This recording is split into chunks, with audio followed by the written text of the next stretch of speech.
Okay, everybody, let's welcome all the star power that we have in the room right now. We are joined by three of our captains. We have Dustin Johnson, the captain of 4 Aces GC, Brooks Koepka, the captain of Smash GC, and Phil Mickelson, the captain of High Flyers GC. Welcome, guys.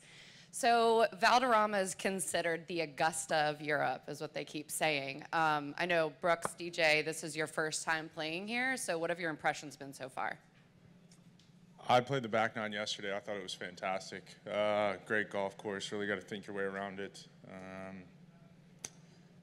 It can be very difficult if you're just off a little bit, and I think that's a sign of a good golf course. If you're just off a little bit, you're struggling to shoot par. But if you're playing good, you've got some chances to really shoot a low number. So I'm excited to play it this week. See the front nine today.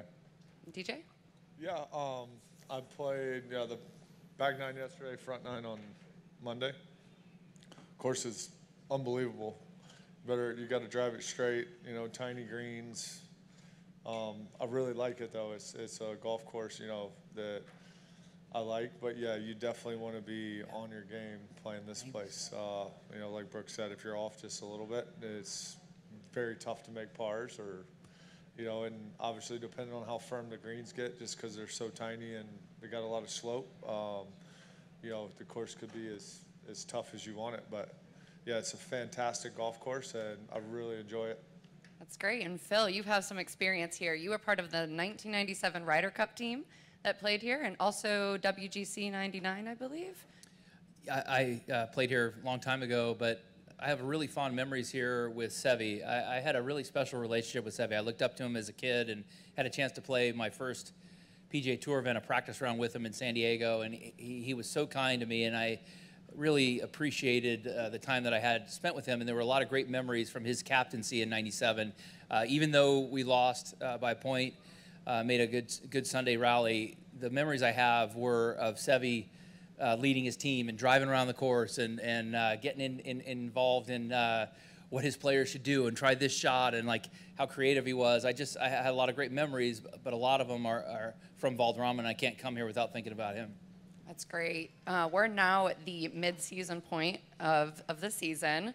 DJ, the 4 Aces are currently in the lead for the team championship. You guys the Stingers are on your tail. So tell us a little bit about what, you know, is there some more pressure now that there's only 7 events left to hang on to that lead heading into the back end of the season?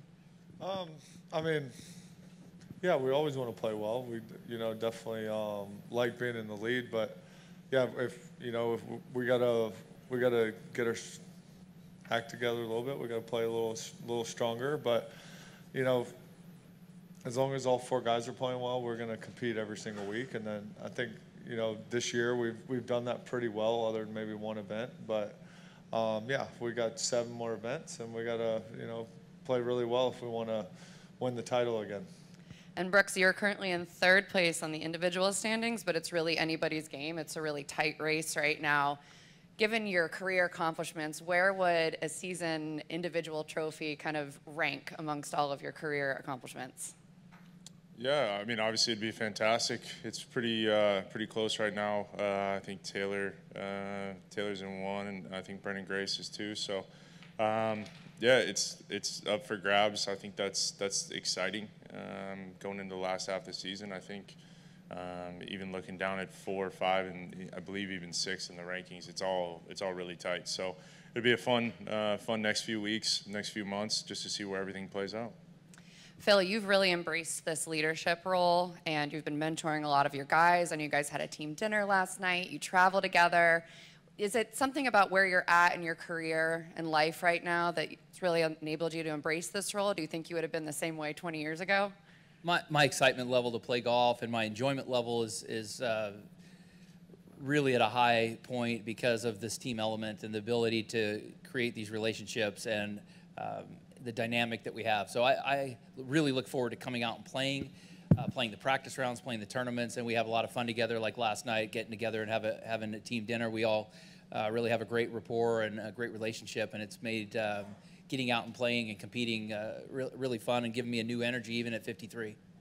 Last question for you, Phil. I noticed that we are selling high flyer capes in the merch tent. Can you tell us a little bit about the genesis of the high flyers capes? It's aspirational, Jane. It's it's not for everybody, but it's a cool thing about our team, and it's the creativity of my wife Amy and what she brings. And we envision a lot of little kids, running around the golf course in capes, and that's kind of what we're hoping for, and have them dreaming about being a high flyer one day. So I know we're only a year into LIV, but where it's going to be in 10, 15, 20 years is pretty exciting. Are we going to see you in a cape one day?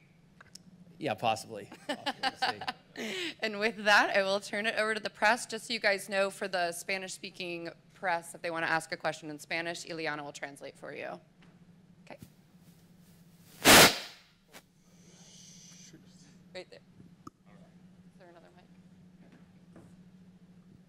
Tristan, Phil, hi, good to see you again.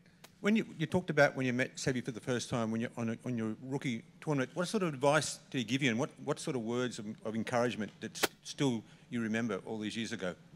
It was little things like, come over here, hit this shot, and he would hit a little flop shot out of the rough.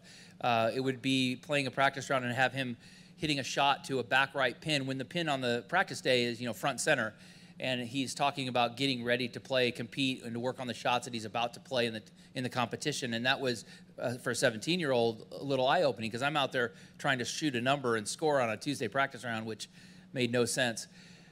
But it was when he would drag me over and we would have little competitions. And then we both were with Hugo Boss and would do photo shoots together. And in between breaks, we would have little bunker competitions, chipping competitions. And the time that I spent with him really meant a lot to me. But when you look up to somebody the way I looked up at Seve as a kid, watching him win the Masters, and then you meet him and he is everything you kind of hoped it would be. It's not a letdown. It really meant a lot. And I cherish that time that I have with him. Hi, Brooks. You won twice in Spain in your early years. And then I want to know, what do you remember of those years and how important were for your wins, your majors recently? Yeah, right. It pretty much jump-started my career, right, when I was over here on the Challenge Tour. My first win was at the end of 2012 in Spain, and I think that kind of propelled me the next 6 months on the Challenge Tour, which got me European Tour, and then was able to make the leap over the PGA Tour. So I mean, it basically jump-started my entire career, and you always look back at your first professional win, and to me that meant a lot. And yeah, I think it definitely plays a role in everything I've done. And like I've said it a million times, it was the most fun I've ever had playing golf. Was traveling the world those early years and learning a lot.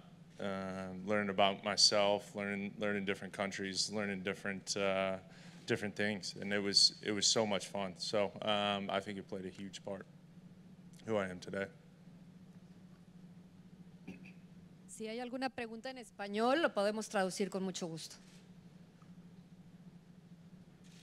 So we've got this weekend next before the last major. I was just curious how much you've enjoyed kind of balancing the LIV schedule this year with the major schedule, especially with the few countries that we've played in. It's been a pretty full schedule for me relative to what I was expecting it to be at 53. Playing 19 events this year with the 4 majors and the 14 LIV events, and then playing in Saudi Arabia earlier this year. So it's been a lot of golf, but it's been fun because there's been enough breaks in between to where I get excited to get back out here. And we were talking with our teammates about how much we were looking forward to getting out here and playing practice rounds together and competing again. So there's enough of a time off in between where we get excited to get out here. And this is really a fun month for us to be over here in Europe. We've got 2 incredible LIV events here this week in Valderrama, next week in London, before a little break to prepare for the British Open. So I'm expecting a lot of players that aren't in the British to qualify. And then there's a lot of players here that will be competing. And so this will be an exciting month for the LIV players as we really make a push to the second half of our season, and it's been a lot of fun. Brooks, DJ, have you guys, has it been much of a difference than previous years from a scheduling standpoint? I mean, for me, no, it hasn't really been much of a difference. I've played about the same amount of tournaments, I think, the last 7 or 8 years. So like Phil was saying, the schedule's been pretty good where we've had some breaks. I mean, there's been some stretches where we've played a lot, but we've also had some nice breaks too. So, you know, even, you know, I was excited to come over here. You know, we had a week off after the U.S. Open, and then coming over here, we got a couple weeks, and then get a nice break, and then obviously to get ready for the Open Championship. So I think our schedule's been really nice. I mean, I agree with both of them. I think it's been fantastic. I think you can kind of see even the way the schedule's played out, how everybody's kind of played majors, right? Phil second, I got second at the Masters.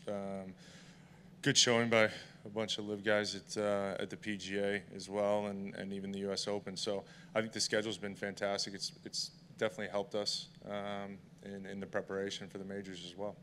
And DJ, one last question from me. Did you, as captain, order the code red on Pat Perez's hair?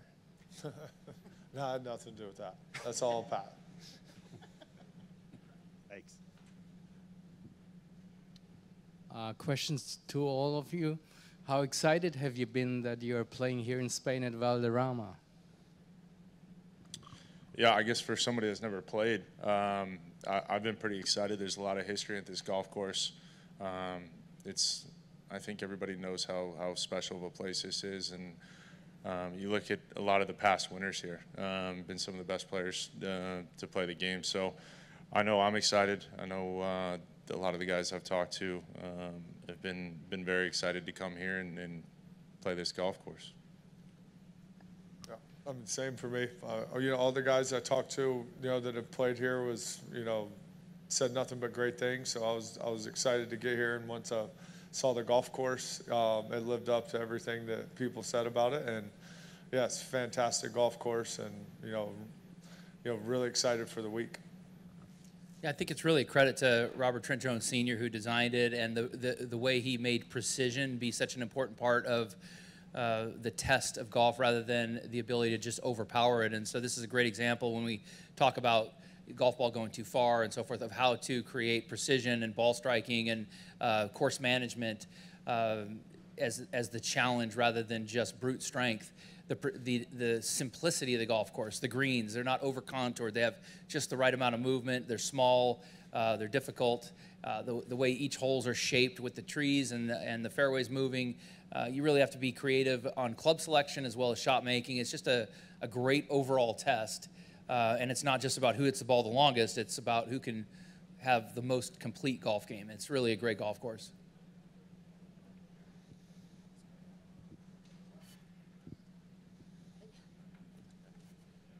With the framework agreement that was announced at the beginning of the month, it seems like most people presume that you guys want to return to the PGA Tour. Yet, just hearing you talk about how you prepared for majors and how the way the season flows, it's actually a much better way for you guys. I'm just wondering if you actually do want to return to the PGA Tour in some form or fashion. I mean, I've been pretty happy with my decision to be here at LIV. I've enjoyed it. I'm not going to speak for anybody else, but I would say everybody's pretty excited and everybody's pretty happy with where they're at right now. It's tough to look into the future and say, I mean, I don't have any control of what other guys do, but I know I'm happy where I'm at right now, and just take it one day at a time. Yeah, I'm excited for the future. I think, with this agreement, the only thing that's going to happen is LIV's going to get even better than what it is now, which it's already great. I'm happy exactly where I am, and I'm definitely not looking to play more golf than I'm playing now. That's for sure. Phil, you had a chance to talk to us at the U.S. Open, but you wanted to wait till after. Unfortunately, you left early. So can you talk about your thoughts now?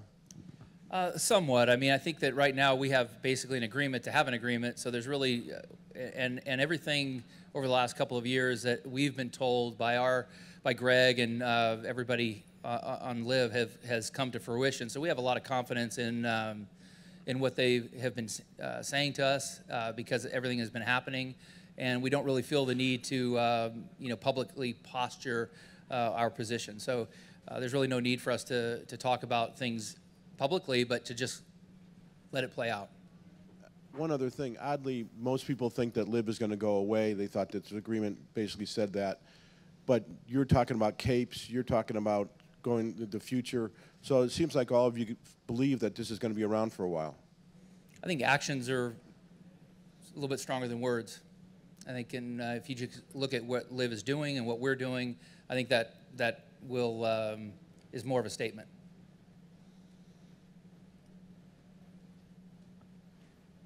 Yeah, one question for Phil.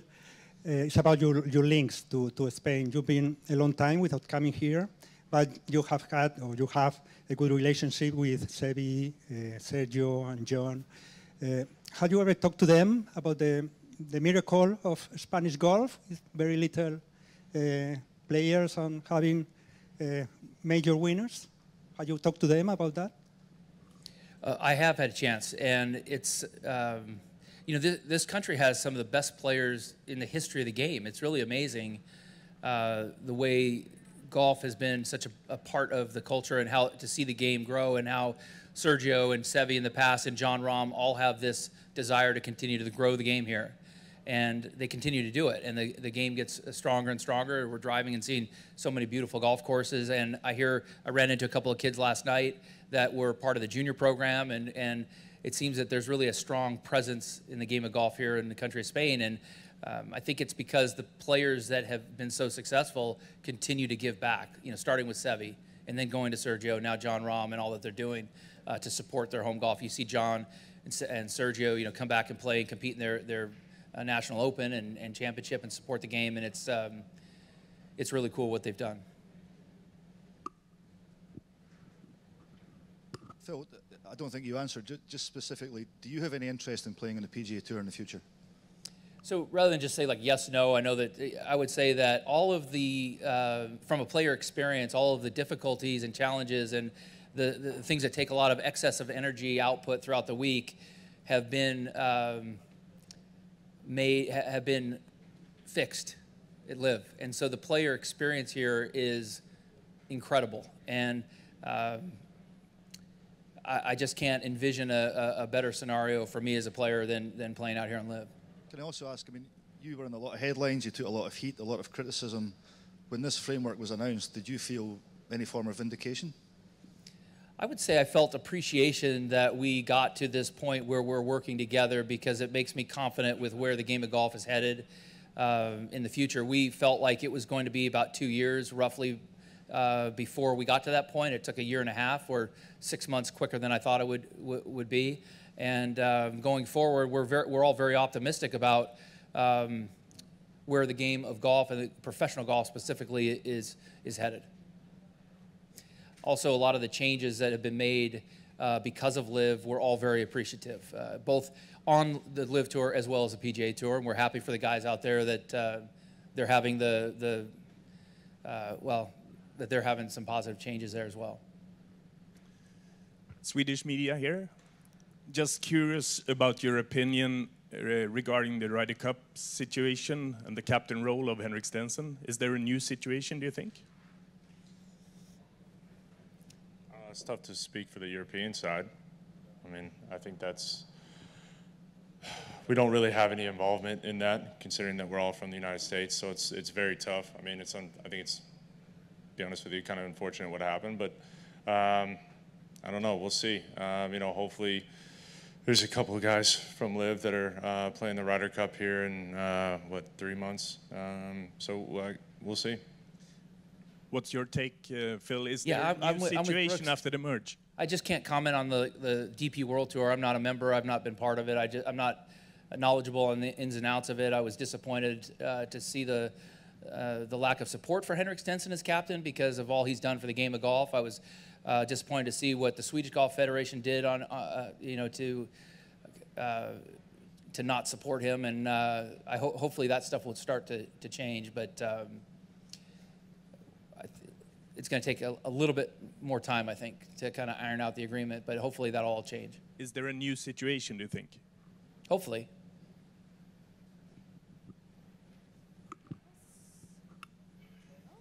Okay, great. Thank you guys so much. Thanks. Good luck this week. Sorry.